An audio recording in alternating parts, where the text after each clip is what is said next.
regular estas emociones y a acogerlos bastante durante este proceso que se está dando. ¿Qué se da en estos niños? Generalmente por la ansiedad de separación presentan esa ambivalencia, incertidumbre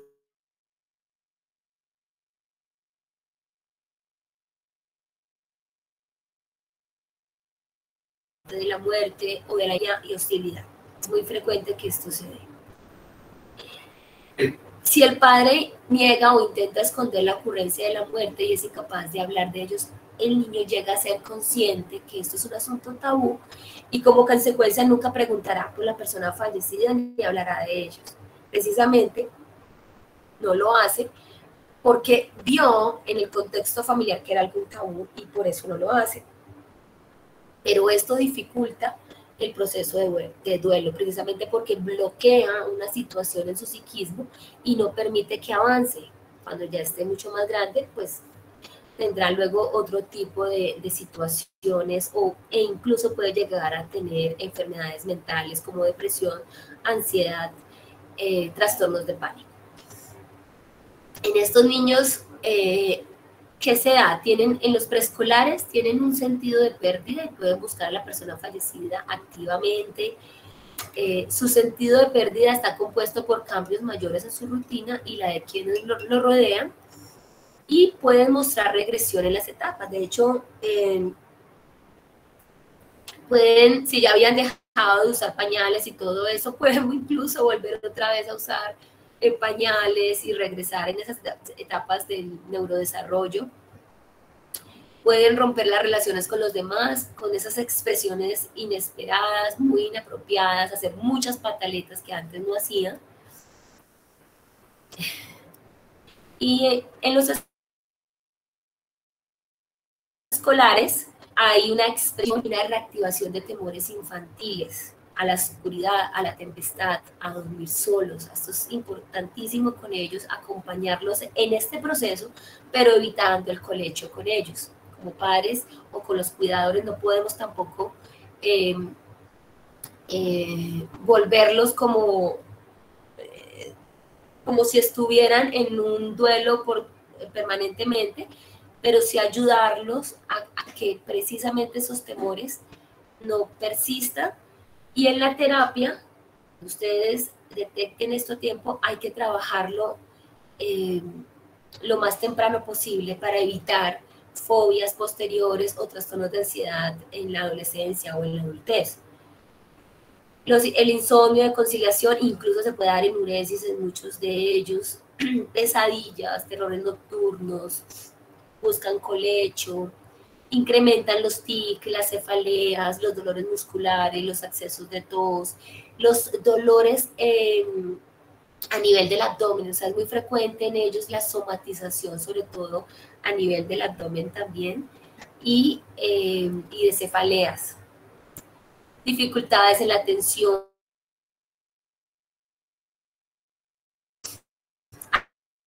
Hay ansiedades, separación. Ven un niño que claramente que pensar muchísimo en qué está pasando aquí. Si sabemos que hubo la muerte de alguien cercano o hubo algo, sabemos que es un duelo y esta es la causa. Y si no, ya pensar en otros aspectos, en una depresión, en otros aspectos, en algo distinto al duelo.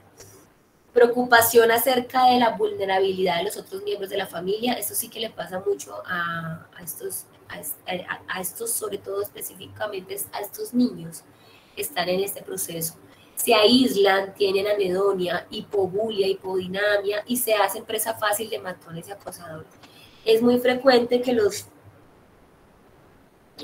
niños que están en una fase de duelo sean los victimarios del bullying.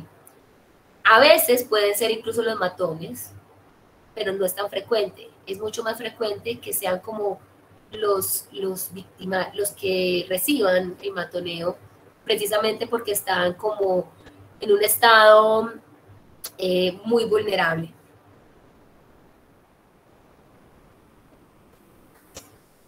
En adolescentes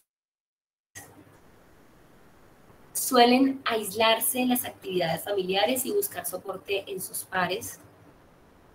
La muerte permite al adolescente en duelo preguntarse sobre el significado de la vida y replantearse sus metas e intereses. Aquí en esta fase, de cierta manera, hacen una rápida maduración psíquica. Muchos adolescentes como que pasan a una adultez joven rápidamente en un duelo. Hay riesgo de tomar comportamientos de riesgo, eso es importante también tenerlo en cuenta, de tomar tóxicos, de hacer conductas temerarias, hacer conductas muy desafiantes con los profesores, con las figuras de autoridad en general. Tienen capacidad de pensamiento lógico abstracto y por ende entienden la irreversibilidad de la muerte y pueden revisar el pasado y contemplar las consecuencias a largo plazo.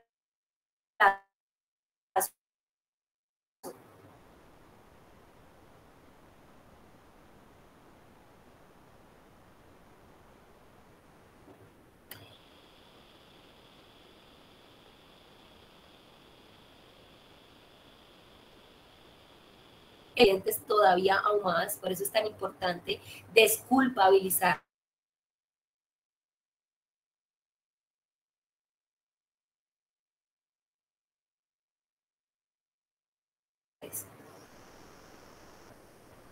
Y el tener que asumir ese rol hace que ya no sea el hijo, sino que pase como un rol de pareja con el progenitor que quedó vivo, y eso hace que tenga otro tipo de características y cambia psíquicamente muchos aspectos porque muchas veces le toca trabajar, muchas veces tiene que afrontar situaciones que no hacía cuando el progenitor estaba vivo.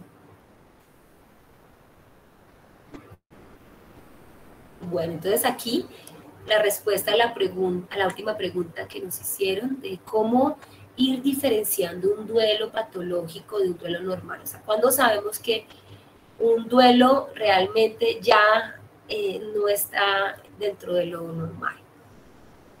Hay un retraso en la aparición o ausencia total del duelo, ¿sí? Es excesivamente intenso, doloroso y muy prolongado. Con los tiempos, aquí hay muchos aspectos que ustedes deben tener en cuenta, pero en las guías nos muestran, dicen, bueno, 6 meses, plantean de 6 meses, pero eso es relativo porque depende el tipo de muerte y depende del tipo de persona que está llevando el proceso de duelo. Entonces, de hecho, plantean que cuando es un hijo o cuando es un cónyuge puede irse hasta 2 años de proceso siendo normal. Presencia de ideas de auto y o heteroagresión. Esto sí que es bien importante. En un duelo normal no tiene por qué presentarse eso. No tiene por qué haber eso. Entonces aquí nos va dando indicios de algo que no está bien.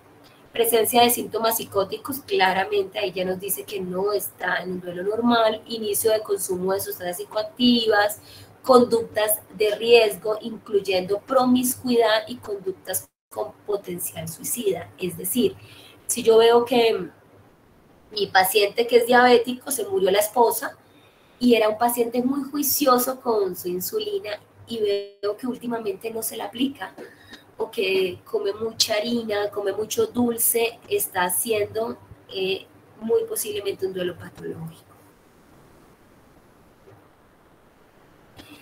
¿Qué es importante tener en cuenta para que ustedes logren diferenciar muy bien entre un duelo normal y patológico? La forma en que se va dando el curso, es decir, en un duelo normal tiende a haber mejoría con el paso del tiempo. Los síntomas tienden a ir mejorando porque uno empieza a irse adaptando a la nueva situación con la pérdida del ser amado o con la pérdida del objeto amado, si es una situación que se perdió.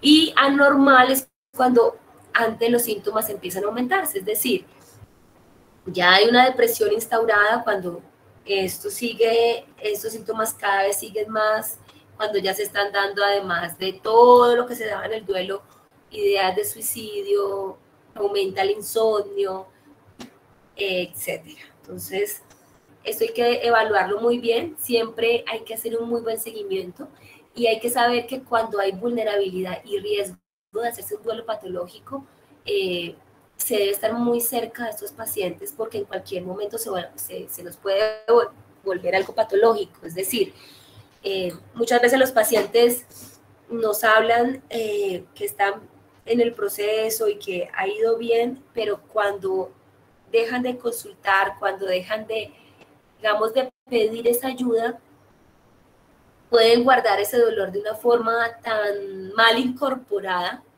en su psiquismo que pueden conllevar a hacer esos trastornos de ansiedad, incluso trastornos de pánico. Y si fue una muerte, como hablábamos también previamente, con características traumáticas, ya sea de la persona que murió o ya sea de quien vio todo ese proceso, puede llevar a hacer una reacción de estrés agudo y después a un trastorno de estrés postraumático, que ahí es donde tenemos que pues, prestar mucha atención. Bueno, aquí son unas conclusiones generales a tener en cuenta. El duelo es un proceso vital al cual estamos expuestos todos los seres humanos. Permanentemente desde que nacemos estamos en duelo. De hecho, cuando nacemos, pues nos toca abandonar la placenta y nos toca hacer ese duelo de estar en otro sitio a nivel fisiológico. Es una respuesta normal al dolor y a la angustia de la pérdida. Vivir el duelo nos prepara para nuestra propia muerte. Entonces, no le tengan miedo a tener que vivir un proceso de duelo y no se asusten con los pacientes que están en duelo. De hecho, acompáñenlos. Ustedes pueden acompañar a su paciente. No todos tienen que pasar con un proceso pues de psiquiatría o psicoterapia, aunque si se puede y si desean lo pueden hacer, pero inicialmente dejen que esto se dé de una forma también natural, dejen que el debido curso clínico se esté dando sin tener que medicar a esos pacientes de una forma temprana. La forma en que se presenta el duelo está directamente relacionada con la forma en que muere el ser querido y del tipo del vínculo en que se tenía. De esto vuelvo y hago mucho énfasis con nuestro querido doctor Bowlby sobre el tipo de apego que hacemos para poder determinar cómo voy a hacer ese duelo. Permean la forma de afrontar el duelo, entonces. Eso es importante, siempre que ustedes tengan sus pacientes. Saber qué edad tienen precisamente para poder determinar de qué forma ve la muerte, de qué forma ve la vida y de qué forma va a ver el duelo. El nivel cognitivo, no es lo mismo un paciente que tenga un coeficiente intelectual alto a uno que tenga un coeficiente intelectual bajo o a uno que tenga un coeficiente intelectual promedio. Eso nos puede variar muchísimo, o alguien que tenga una demencia o alguien que no la tenga. Entonces, esto también es importante saberlo muy bien. La cultura, de hecho, hay culturas en las cuales el duelo a veces ni siquiera lo hace, sino que rápidamente pasan a una manía defensiva, como se da muchas veces en algunos sitios, que hacen hasta fiestas y cosas. Bueno, esa es la cultura y a veces nos toca irnos adaptando a que es así con este paciente y por medio de eso nos puede ayudar a que esté mejor. Las creencias religiosas o espirituales que tenga cada paciente, eso sí que nos ayuda, pero montones, sobre todo cuando el paciente pues es algo profundo, sobre todo cuando es profundo nos ayuda mucho para que se dé de una forma cada vez más natural el duelo. La personalidad, los rasgos de personalidad que son bien a veces difíciles para manejar duelo son los que son muy narcisistas, precisamente porque en su psiquismo no pueden concebir de que algo se les vaya de las manos o de que algo se les acabe, entonces les cuesta mucho. a ese, de pronto esos rasgos de personalidad. Pero en general todos tienen su forma de afrontarlo a su manera. Los antecedentes que tengan, ya sea de conductas suicidas, de antecedentes que tengan de duelos en la familia y antecedentes sobre todo de haber tomado medicamentos, eso también es importante tenerlo en cuenta. Y el modo de asumir la existencia. Bueno, aquí ya le planteamos al paciente qué cree de qué pasó con su papá, con su mamá, qué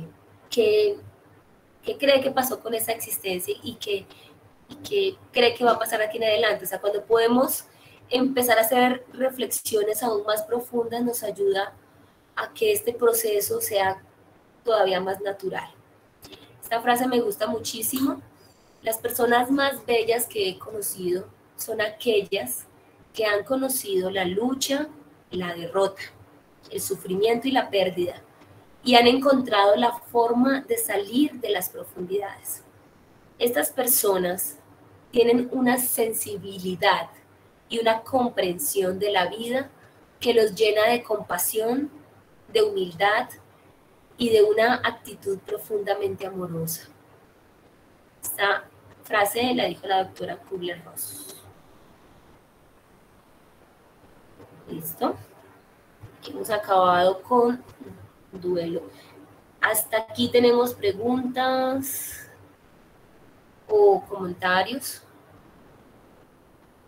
Doctora, qué pena, si yo tengo otra pregunta. Señora, permítame, yo la miro. ¿Quién me dijo? Mira, Doctora, permíteme un minutico. Sí, la escucho. Perdón, se escucha. Carol, se escucha como...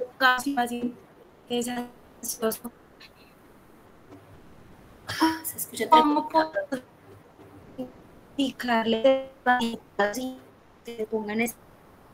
Carol, escucho entrecortado, Carol.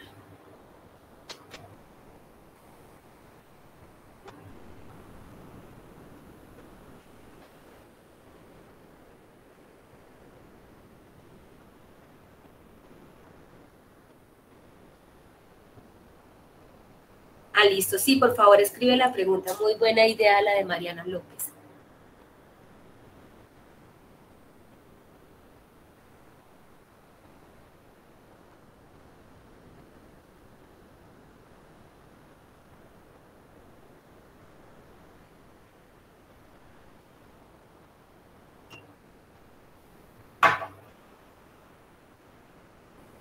Mientras escribe la pregunta, Carol, ¿alguien más tiene una pregunta?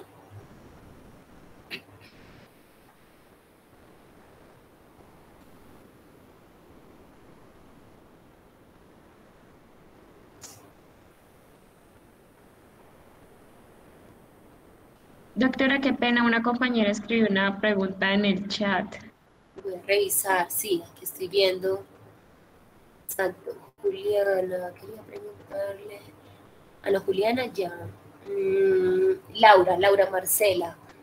Buenas tardes. Actualmente en la sociedad existe este cariño intenso que uno apego a las mascotas. Ajá. Les voy a leer. Doctora, buenas tardes. Una pregunta. Actualmente en la sociedad existe este cariño intenso y casi que un apego a las mascotas. En los adolescentes, cuando sufren pérdida de una mascota, es recomendado traer una nueva mascota para manejar el duelo. O esto podría alterar el proceso del duelo. Laura Marcela. ¿Está Laura?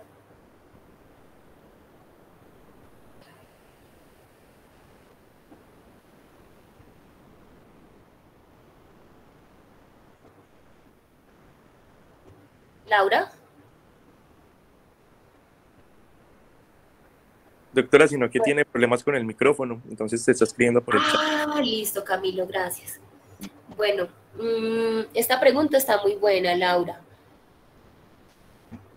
Las mascotas cada vez han tenido, estos últimos 10 años, más mayor representación en las familias y cada vez tienden a que las personas tengan apegos o vínculos emocionales cada vez más intensos y cada vez más prolongados incluso.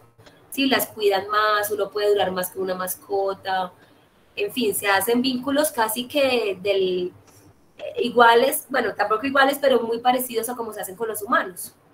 Por ende, la muerte de una mascota, sabiendo todo eso, puede conllevar todo lo que se hace con el duelo de la muerte de cualquier ser humano. Es cierto en parte que nos pueden ayudar otras mascotas, así como cuando nosotros terminamos una relación amorosa y decimos que con otra persona, ¿cómo es que dicen? Tienen un dicho. ¿Ustedes han escuchado ese dicho? Un clavo saca otro clavo. ¿Han escuchado ese dicho?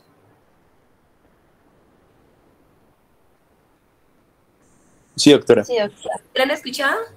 Exacto. Entonces ahí sería como lo que la gente quiere hacer al poner otra mascota y de cierta forma nos puede ayudar, pero lo más importante es saber que cuando llegue esa nueva mascota no es para reemplazar a la otra persona, sino que es para que haya un acompañamiento y para seguir otro proceso de apego distinto. Es decir, se me murió, por ejemplo, mi mascota, no sé, que se llame Lulú. Se me murió Lulú. Listo, esa es Lulú. Yo no le voy a poner a mi nueva mascota Lulú. ¿Vale? O sea, si mi perrito era Lulú, yo no me voy a traer otro perrito que también lo llamen Lulú.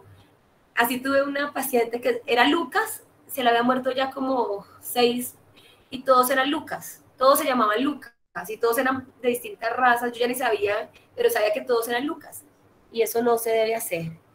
Entonces, de pronto, primero empezar con eso, ponerle un nombre distinto, esperar un tiempo prudente, que no sea algo inmediato, permitir que la persona exprese ese dolor y lleve hasta cierto punto un proceso de, ojalá, de aceptación, y ya luego, si la persona que perdió la mascota desea, lo puede tener, no algo impuesto, sino que sí en realidad desea. ¿Queda claro eso, Laura? ¿Sí? Yo le miro en el chat. Anda que está sin voz.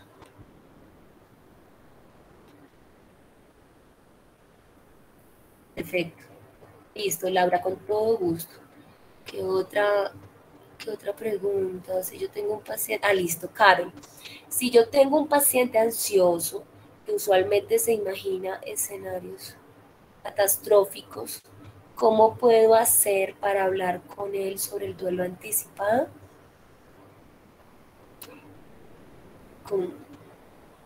¿Cómo así? No entiendo la pregunta, Carol. ¿Carol puede hablar o no? ¿O tiene Pues vamos a ver si de pronto no se cae la señal otra vez.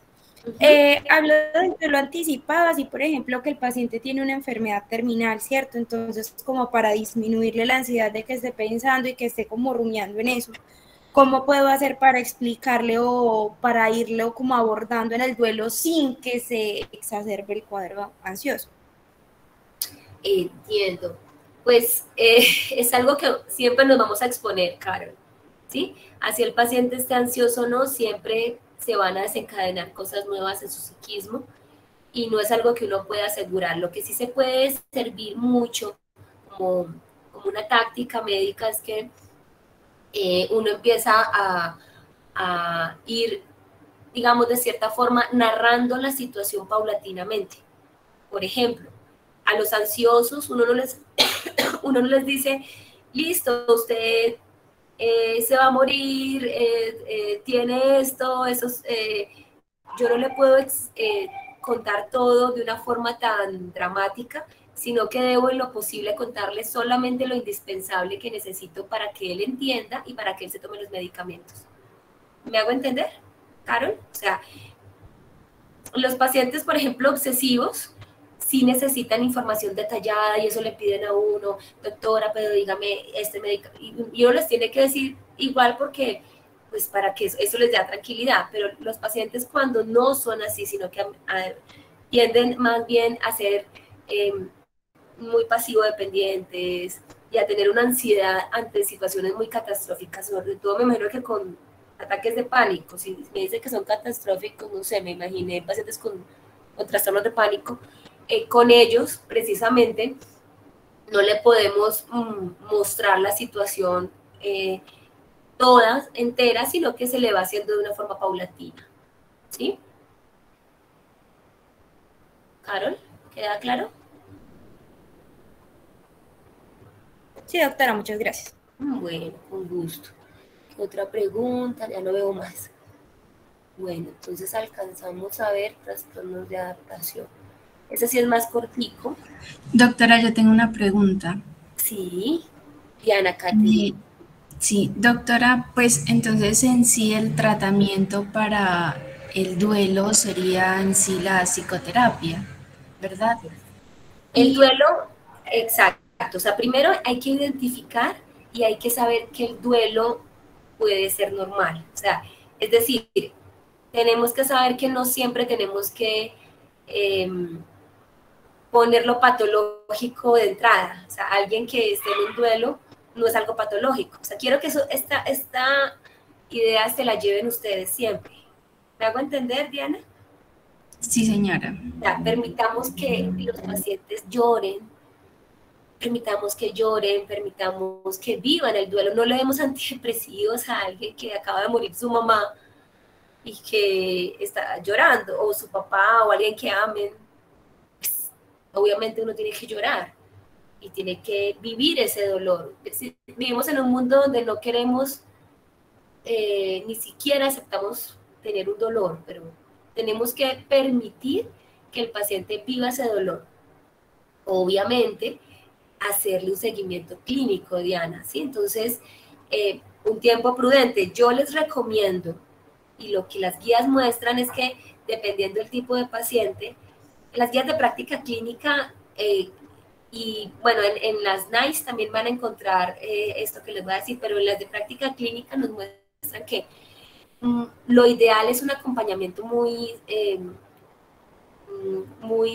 constante, y ojalá, si hay vulnerabilidad o hay un riesgo de que se vuelva patológico, ojalá un seguimiento hasta incluso semanal, o sea, como verlo, como, lo cita, pues, cómo ha estado, cómo se ha sentido, y preguntarle lo básico: come, duerme y cómo está en su funcionalidad, ¿sí? Si el paciente deja de dormir, deja de comer y deja de funcionar en algo, ahí es donde tenemos que prestar mucha atención, sobre todo al insomnio.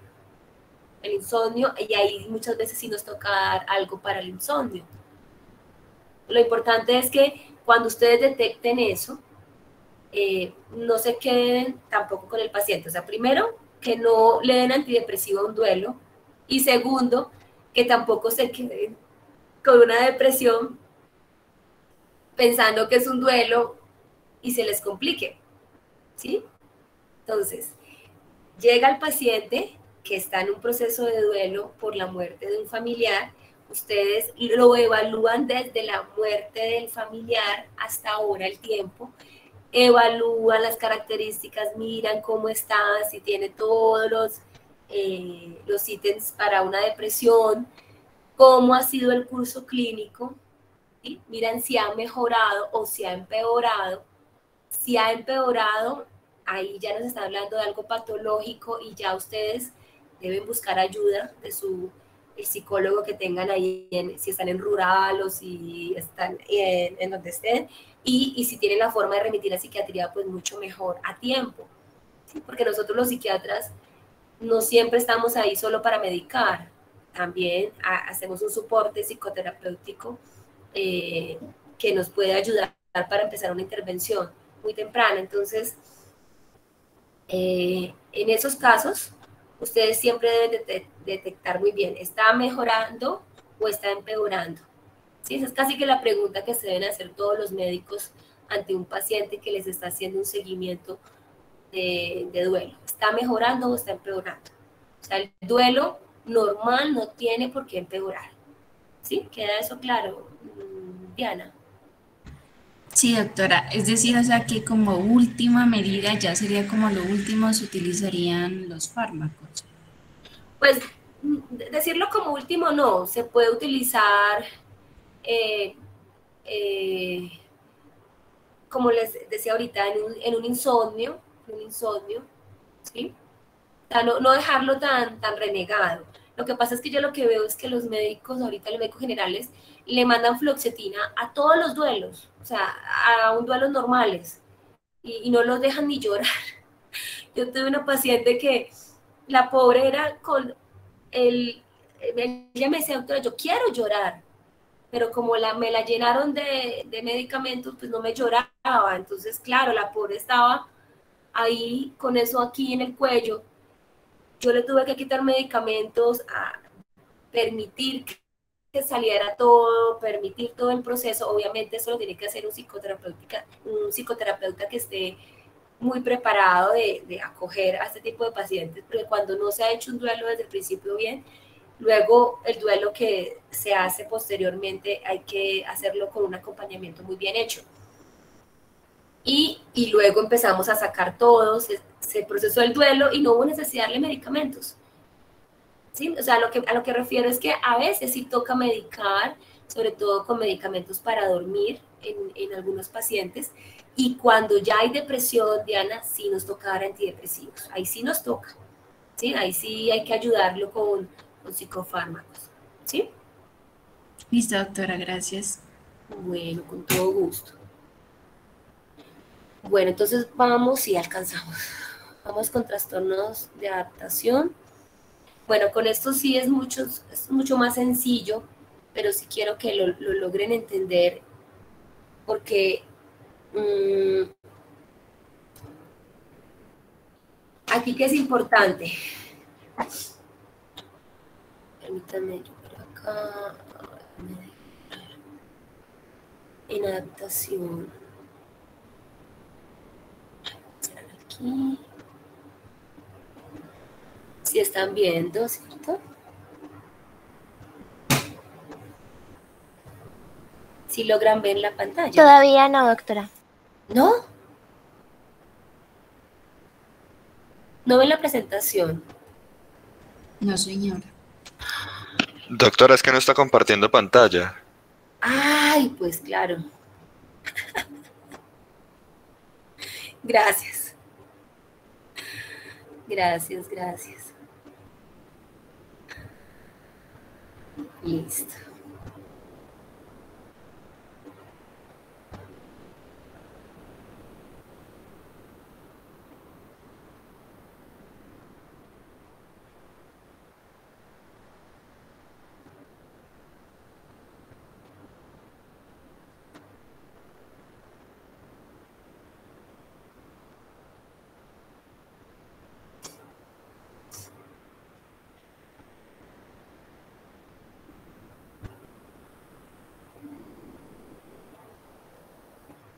Ahora sí. Sí, doctora. Sí, doctora. Gracias, perfecto. Listo. Bueno, en los trastornos de adaptación, ¿qué es importante entonces? Bueno, entendamos qué es la adaptación. Esto es algo que se ha estudiado. Doctora, qué pena interrumpirla. ¿Sí? Es que no se observa la presentación. ¿No? Ahorita se observaba, ya en este momento no. ¿Y ahí? Todavía no, doctora. ¿No? No, doctora, parece como si hubiera dejado de presentar. Ah, gracias. Qué extraño, voy a volver otra vez. A ver, gracias. ¿Qué pasó?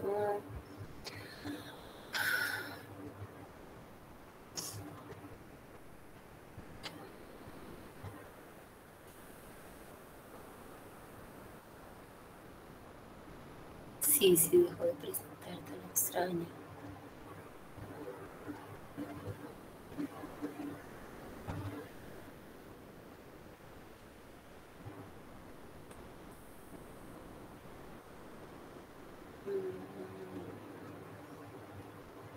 qué raro.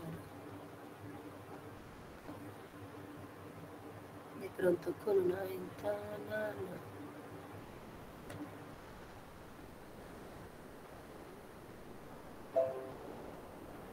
¿Alcanzan a ver? Sí, señora. Sí, doctora. Perfecto, gracias. Bueno, entonces,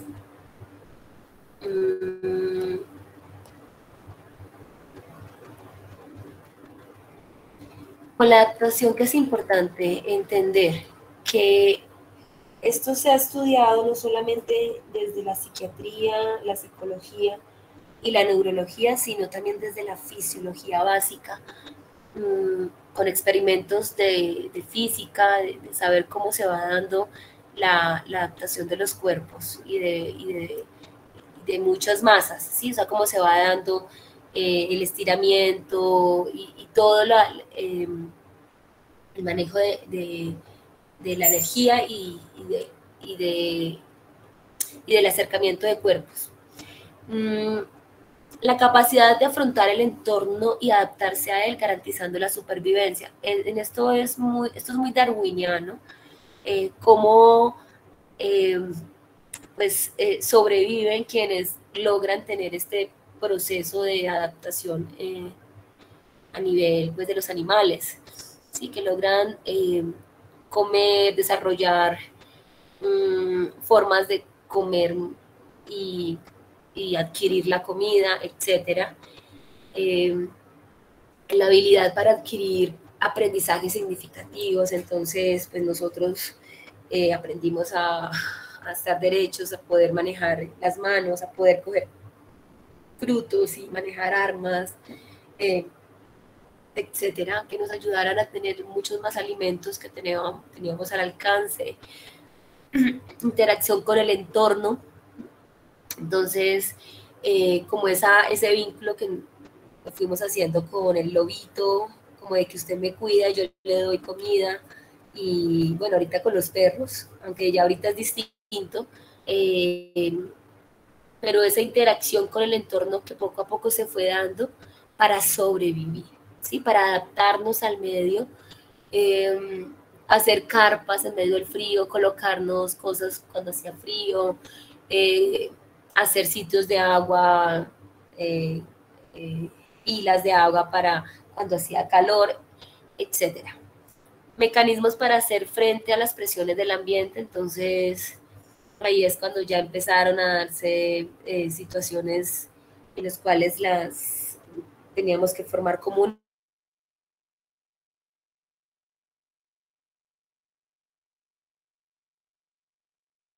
Para ir haciendo como espacios en los cuales nos podíamos ir desarrollando nuestros aspectos más fisiológicos y seguir creciendo y poder hacer otras actividades.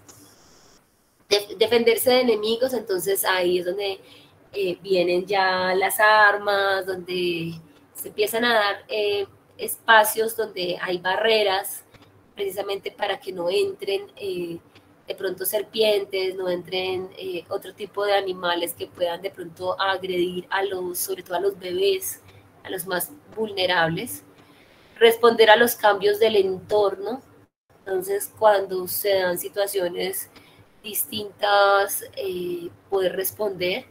Asimilar nuevas formas de existencia que garanticen la supervivencia. Entonces, ahí es donde vienen como nuevas situaciones de vida nos pueden ayudar a sobrevivir y las asimilamos. Por ejemplo, sabemos que el fuego era una nueva forma de garantizar la supervivencia, y lo empezamos a asimilar, aunque al principio fuera algo muy distinto y que pudiera poner en peligro pues muchos animales, pero empezamos a asimilar siempre y cuando se garantizara la supervivencia por la alimentación. Formas nuevas de interacción que se van dando intercultural o con otras personas que nos pueden ayudar a adaptarnos. Nuevos conocimientos y nuevas habilidades para resolver problemas de vida. el ser humano ha ido desarrollando esto en la medida en que necesita cada vez nuevas posibilidades para, pues como para tener una vida cada vez más, ahorita yo podría decir que ya piensan mucho.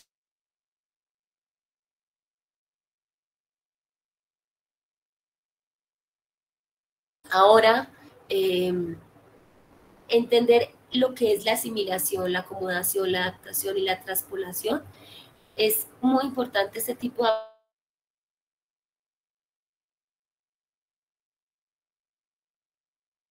de con los conocimientos.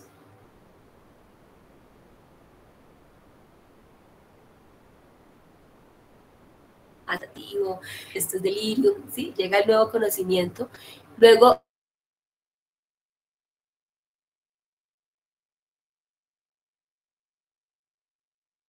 de conocimientos previos. Ah, listo, yo ya sabía.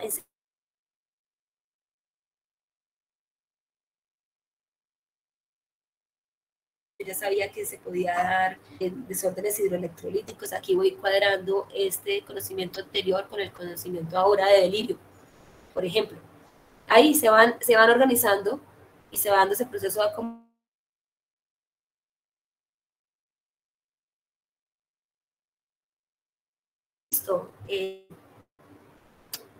Ay, mi abuelito puede tener delirio, ¿sí? Ahí estoy usando el conocimiento de una situación, estoy ya haciendo una adaptación de ese proceso, y cuando ya hacemos transpolación es aplicar ese nuevo conocimiento en otra situación.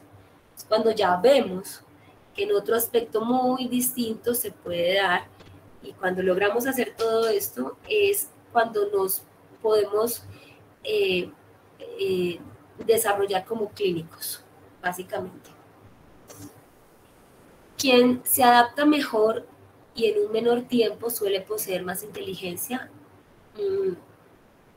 Esto es algo que sí se ha dicho muchísimo, pero lo curioso es que no, cuando yo trabajé con pacientes militares por mucho tiempo, de hecho hice un estudio de conducta suicida de militares, este primero ítem que al principio ustedes lo van a revisar en adaptación y lo van a encontrar siempre, no estaba muy de acuerdo. ¿Por qué?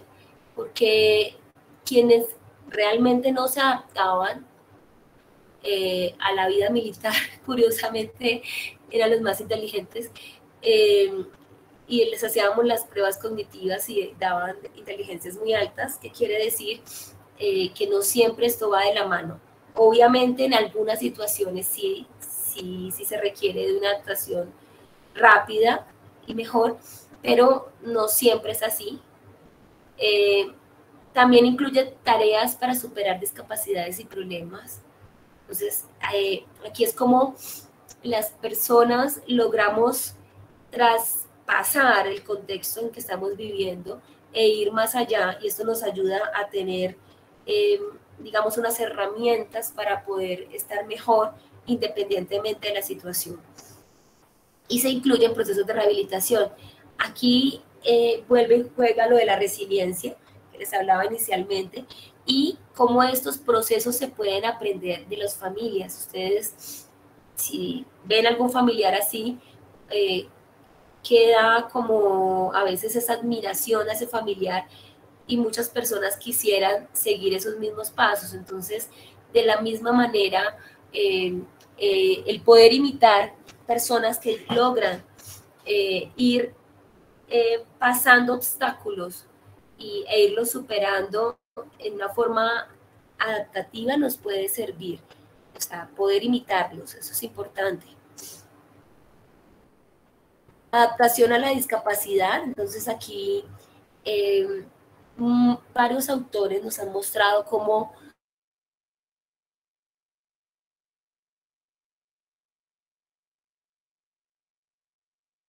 bien curiosas, toman algunas de la doctora Kuller, algunas.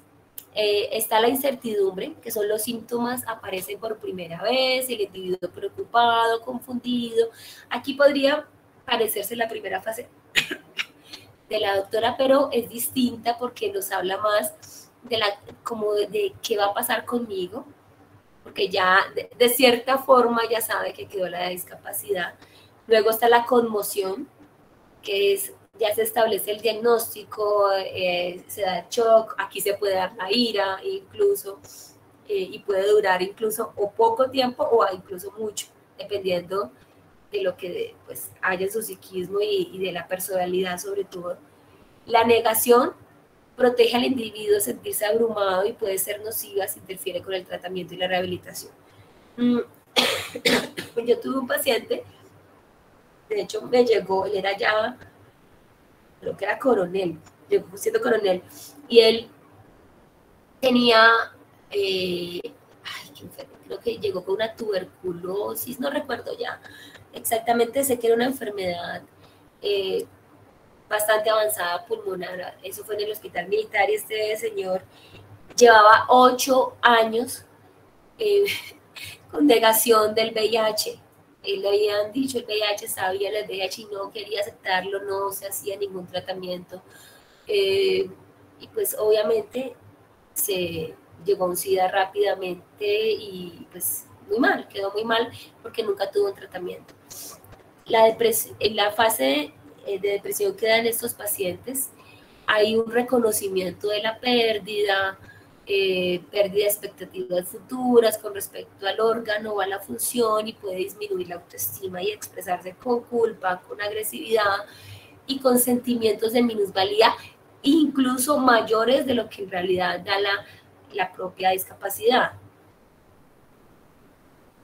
La aceptación es cuando ya damos ese abandono de falsas esperanzas y exitosa adaptación a los nuevos roles, basándose en una apreciación realista, tanto de las limitaciones como de los nuevos potenciales. Aquí en esta fase vuelve y juega, no recuerdo quién fue la que ahorita hizo una pregunta muy buena también con esto, y es que muchas personas llegan a esta fase, a una pseudo aceptación, a esta fase rápidamente, precisamente como para no afectar a sus propios familiares y que no lo vean mal. Pero hay que permitirle también a estos pacientes que tengan la manifestación del dolor, y si tienen que llorar por un buen tiempo, que lo hagan. Obviamente, si tienen que tomar medicamentos, así estén llorando entre lágrimas, se le dan los medicamentos para su problema pues médico, y esta fase realmente lo que nos ayuda a saber si es muy genuina es cuando la persona empieza a sentirse cómoda con los cambios en el self, es decir, cuando vemos que aspectos de su personalidad que estaban antes ya no están, y los nuevos aspectos de su personalidad, por ejemplo, alguien que no le gustaba hacer fila y hace fila sin problema, es decir, que tiene una capacidad de espera, son aspectos puntuales de la personalidad que han cambiado y que se siente cómodo con eso, nos está hablando también de una aceptación. O sea, cuando no los vemos como un reproche, es que me tocó ser así, o me tocó, sino que sencillamente cambia esos aspectos, obviamente en psicoterapia, y los ve como algo muy positivo y muy agradable. Ahí nos estamos dando de una aceptación real. Tuve un paciente que fue fantástico ver esa evolución. Este señor era de los que, él era un oficial y él era de los que se encargaba de descargar las minas antipersonales. Eso fue hace unos añitos, como unos 10 años. Y bueno, este señor en su trabajo perdió sus manos, perdió su rostro, y yo empecé a atenderlo a él inicialmente como psiquiatra en la Sista, precisamente porque pues él estaba muy mal, él no sabía cómo estaba su situación, no tenía sus manos quedaron a nivel de el tercio, sí, quedó solo un tercio a nivel de sus antebrazos. Y con él era bien complejo inicialmente, porque pues él no sabía comunicarse, no había forma de mirarlo porque él no tenía rostro, él había perdido todos sus ojos. Cuando yo lo miré, no tenía nariz, no tenía boca.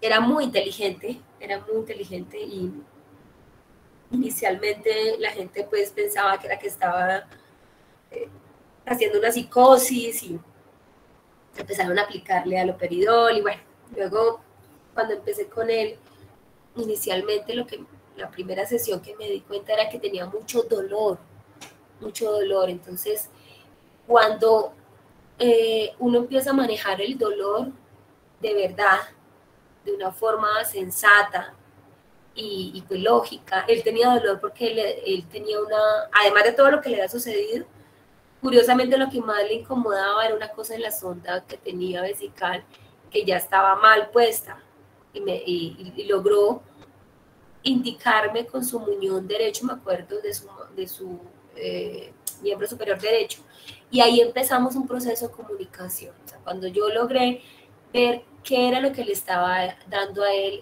ese problema, luego hicimos palabras con los muñones para poderse comunicar, luego le pusieron la traqueostomía y ya al menos podía hablar ahí. Bueno, ya empezó todo un proceso poco a poco, cada vez de recuperación. Me decía que inicialmente me pidió, me pidió que le ayudara con suicidio asistido. Yo le dije que no, porque en esa época primero no estaba legalmente aceptado y segundo, pues yo le decía que yo no lo iba a ayudar en eso, que buscar otra persona, pero que no lo iba a hacer. Igual seguimos en el proceso y cada vez se sentía mejor consigo mismo a pesar de todo. Y a lo último, después de la última vez que yo estuve con él, ya lo iban a poner sus manos en Estados Unidos y estaba mucho mejor, muy agradecido con la vida. Entonces, miren que incluso en los casos más extremos se pueden dar resultados muy positivos y por eso no podemos hacer que los pacientes con alguna discapacidad nos volvamos más discapaces nosotros mismos. Hay que tener mucho cuidado con eso.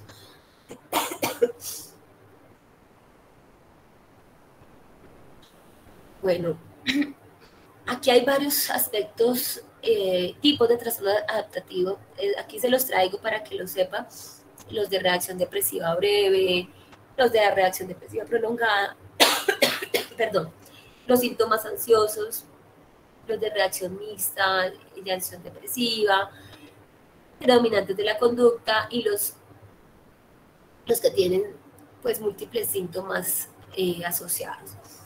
Esta entidad en la que converge el estrés y la psicopatología, eso es bien llamativo.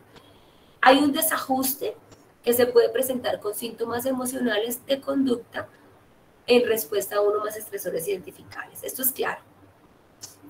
Aquí, ¿qué se da en esta reacción? En este tipo de trastorno? Debe remitir poco después de que el factor estresante desaparece. Esto es clave para hacer un diagnóstico diferencial con otros trastornos de ansiedad que no desaparecen cuando se va el factor estresante. En cambio, en nuestra zona de adaptación sí desaparece cuando se quita el factor estresante. La reacción de ajuste es breve y dura menos de un mes. Esto también es importantísimo para poder saber si ya estamos ante un trastorno como tal o ante una reacción de ajuste. El trastorno adaptativo debe desaparecer después de los 6 meses de desaparecido del estrés. Y ya si persiste, se convierte en otro tipo de patología. Esto lo plantean algunos, pero lo que sí es claro, y todos los autores y todos llegan a la conclusión, es que lo clave para que desaparezca el trastorno adaptativo es que se quite el factor estresante que lo desencadenó. La prevalencia es variada. Escuché a alguien por ahí. Vamos a ver, están pidiendo.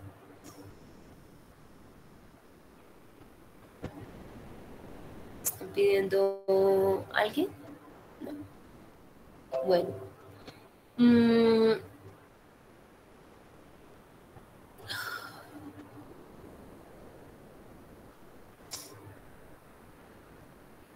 prevalencia varía mucho. Es mucho más frecuente en mujeres, sobre todo que estén de pronto recientemente divorciadas, que estén solteras. En niños y adolescentes no hay mucha diferencia entre si es niño o niña, si es en mujeres o en hombres. Y los problemas escolares, ya sea por matoneo, es lo más frecuente en ellos, separación de los padres, rechazo familiar, abuso de sustancias psicotóxicas como factores muy, muy importantes en esta población. En los adultos, la causa más frecuente son la viudez, el divorcio, el desempleo, los trasteos, las deudas, las enfermedades médicas, las hospitalizaciones y los problemas laborales. Eso es lo que más han concluido los estudios que llegan como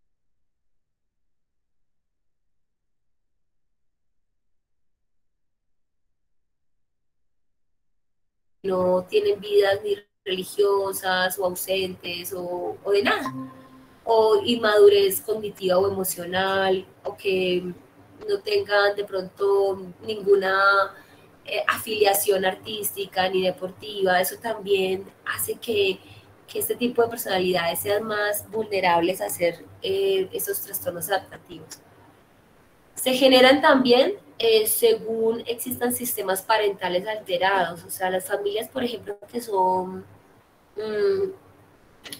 disfuncionales en naturaleza o muy conflictivas sobre todo, tienden a que los miembros de esa familia hacer trastornos adaptativos más frecuentemente, los que consumen sustancias psicotóxicas, los que están expuestos a cualquier tipo de persecución, ya llámese religiosa, social o política, desastres naturales, percepciones del individuo que se crea incapaz de responder a dichos estresores. Esto es muy importante porque estamos en un mundo en el cual los niños y los jóvenes cada vez tienen autoestimas muy bajas, cosa que no pasaba hace unos años. Ahora cada vez es muy frecuente encontrar autoestimas muy bajas que hacen que los hacen muy vulnerables para tener trastornos adaptativos. Deben ser remitidos y tratados a tiempo por un psiquiatra y psicoterapeuta. Si no se manejan a tiempo, pueden convertirse en entidades aún mucho más complicadas, como depresión, como trastornos de ansiedad muy instaurados, o incluso pueden hacer trastornos de estrés postraumático, dependiendo después de la situación que les esté afectando. Erik Erikson para mí era uno de los psicoterapeutas más inteligentes porque era muy versátil y era capaz de hacer magia con un paciente en instantes, era muy, muy bueno. ¿Qué nos decía con respecto a estos trastornos adaptativos?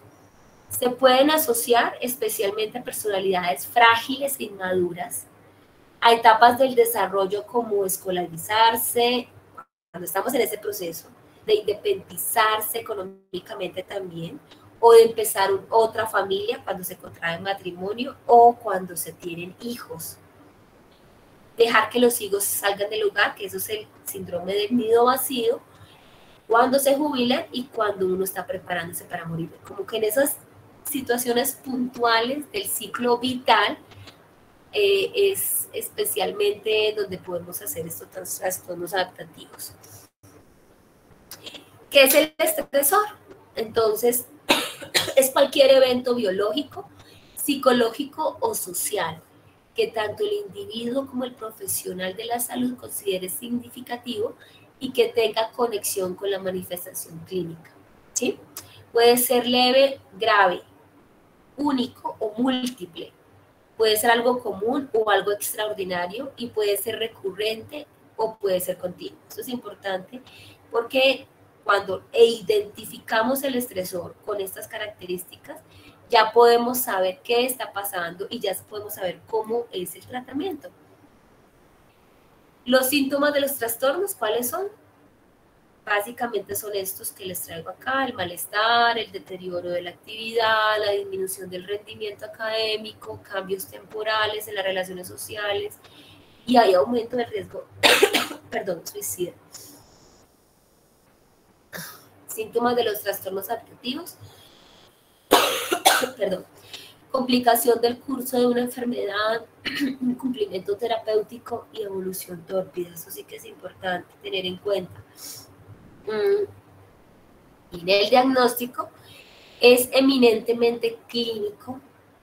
Puede haber una distancia de 3 meses entre la aparición del estresor y la aparición de los síntomas. Si el estresor persiste, el paciente puede caer en una patología psiquiátrica crónica. Por eso es tan importante identificar el estresor, saber cuál es para poder quitar el problema a tiempo y evitar estas consecuencias. Los trastornos de adaptación pueden aparecer a cualquier edad. En niños y adolescentes son más frecuentes los síntomas conductuales. En los adultos, las emociones de depresión y ansiedad. Puede manifestarse también como comportamiento agresivo, imprudente, consumo de alcohol, de psicotóxicos, irresponsabilidad, retraimiento, insomnio, síntomas vegetativos y conducta suicida. Los síntomas aparecen de los primeros 3 meses posteriores a la aparición del estresor y esos, en los casos de síntomas ansiosos, que hay nerviosismo, ansiedad y preocupación e insomnio, sobre todo, ellos tienen un insomnio de reconciliación. Los de adaptación con reacción depresiva breve, hay ánimo triste, sentimientos de minusvalía, desesperanza, no hay sentimientos de culpa, ni anedonia, ni retraso psicomotor. De hecho, esto nos ayuda muchísimo para diferenciarlo de los trastornos depresivos, y esto junto a la evolución clínica también nos puede servir para diferenciarlo del duelo.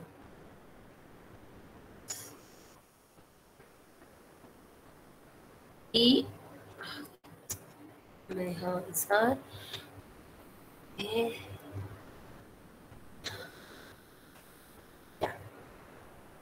En los trastornos de adaptación con trastorno predominante de la conducta es mucho más frecuente en niños y adolescentes. Hay desobediencia, inasistencia, son conductas temerarias, problemas con las figuras de autoridad, etcétera. Tienen muy mal pronóstico generalmente cuando se da en estos niños. Aquí les traigo, pues ustedes lo van a revisar muy bien, los criterios del CIE-10 y también del DSM-5. La evolución y el pronóstico con un tratamiento adecuado y oportuno es muy favorable. Los adolescentes suelen necesitar mucho más tiempo para recuperarse en general que la otra población y detectar si hay conductas de riesgo que nos pueda complicar el cuadro. Ya el tratamiento, vamos a ver esto muy bien. Obviamente la psicoterapia es fundamental en estos casos, tanto en duelo como en los trastornos adaptativos es fundamental. Los focos de intervención, los medicamentos que hay que dar son para los síntomas que se ven asociados, y la intervención psicoterapéutica, ¿para qué nos básicamente para qué es? Para el fortalecimiento de la personalidad, precisamente para ayudar al fortalecer esta personalidad. No solamente estamos ayudando en este trastorno de adaptación específico, sino en los próximos que pueda tener, o incluso para evitarlos. ¿Qué más vamos a hacer? ¿O cuáles son los centros en la intervención psicoterapéutica? La capacidad de aprendizaje del paciente, es decir, que el paciente pueda vislumbrar qué está pasando posteriormente para evitar nuevos episodios también. Cambios en el entorno, adaptación e iniciativa, expresión y habilidades comunicativas para que pueda expresar a tiempo cuando se están dando este trastorno de adaptación por factores estresores y pueda pedir ayuda a tiempo. Intervención en el sistema familiar muchas veces son por dinámicas familiares disfuncionales y cuando eso se puede, ya sea que se organice esa dinámica o ya sea que el paciente salga de esa dinámica, igual se mejora muchísimo la situación. Tratamiento farmacológico, como les digo siempre, es sintomático. Y bueno, y muchas gracias porque ya estamos sobre el tiempo. Pero si tienen dudas y tienen tiempo, bienvenidas. Doctora, yo tenía una pequeña duda porque, digamos, en el momento de la lectura me causó un poco de conflicto con respecto a la diferenciación entre un trastorno de adaptación y un trastorno de postraumático. ¿Cómo podríamos diferenciarlos? Pues, o sea, es que no me acuerdo cómo se llama, TPE, algo así se llama. Un trastorno de estrés postraumático. Sí, estrés postraumático. Ok. Es que en el trastorno de estrés postraumático no se dan, perdón, en el trastorno de adaptación no hay ni flashback, ni hay reviviscencias, no hay hiperalertamiento, o sea, todos los síntomas que se dan en el estrés postraumático no tienen por qué darse en el de adaptación, pero los eventos pueden ser similares, o sea, el desencadenante se pueden dar en ambos, ¿sí? O sea, el desencadenante o el estresante se puede dar en ambos. Ah, listo, doctora, muchas gracias. Con gusto, Lenny. Bueno, entonces espero que les haya quedado un poquitico más claro. Igual ustedes van a revisar muy bien de Kaplan, en DSM-5 y ICD-10, miren los criterios. Y cualquier duda igual, creo que tenemos un tiempito para asesorías, ¿cierto? Sí, doctora, los viernes de 4 a 6. Perfecto, perfecto. Luego miramos cómo organizamos eso con la doctora Guzmán. ¿Listo? Bueno, ¿alguien tiene otra duda, alguna inquietud?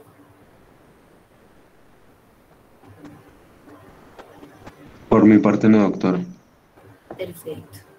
Bueno, les quedó todo claro entonces. Bueno, a estudiar más. Igual esos son...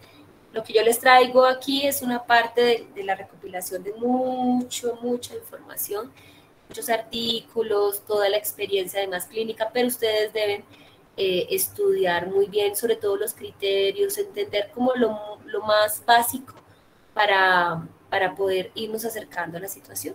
¿Listo? Listo, doctora, muchas gracias. Bueno, con gusto. Que tengan buena noche. Gracias, doctora. Hasta luego. Gracias, doctora. Gracias, doctora. Chao. Gracias, doctora. Chao. Feliz noche.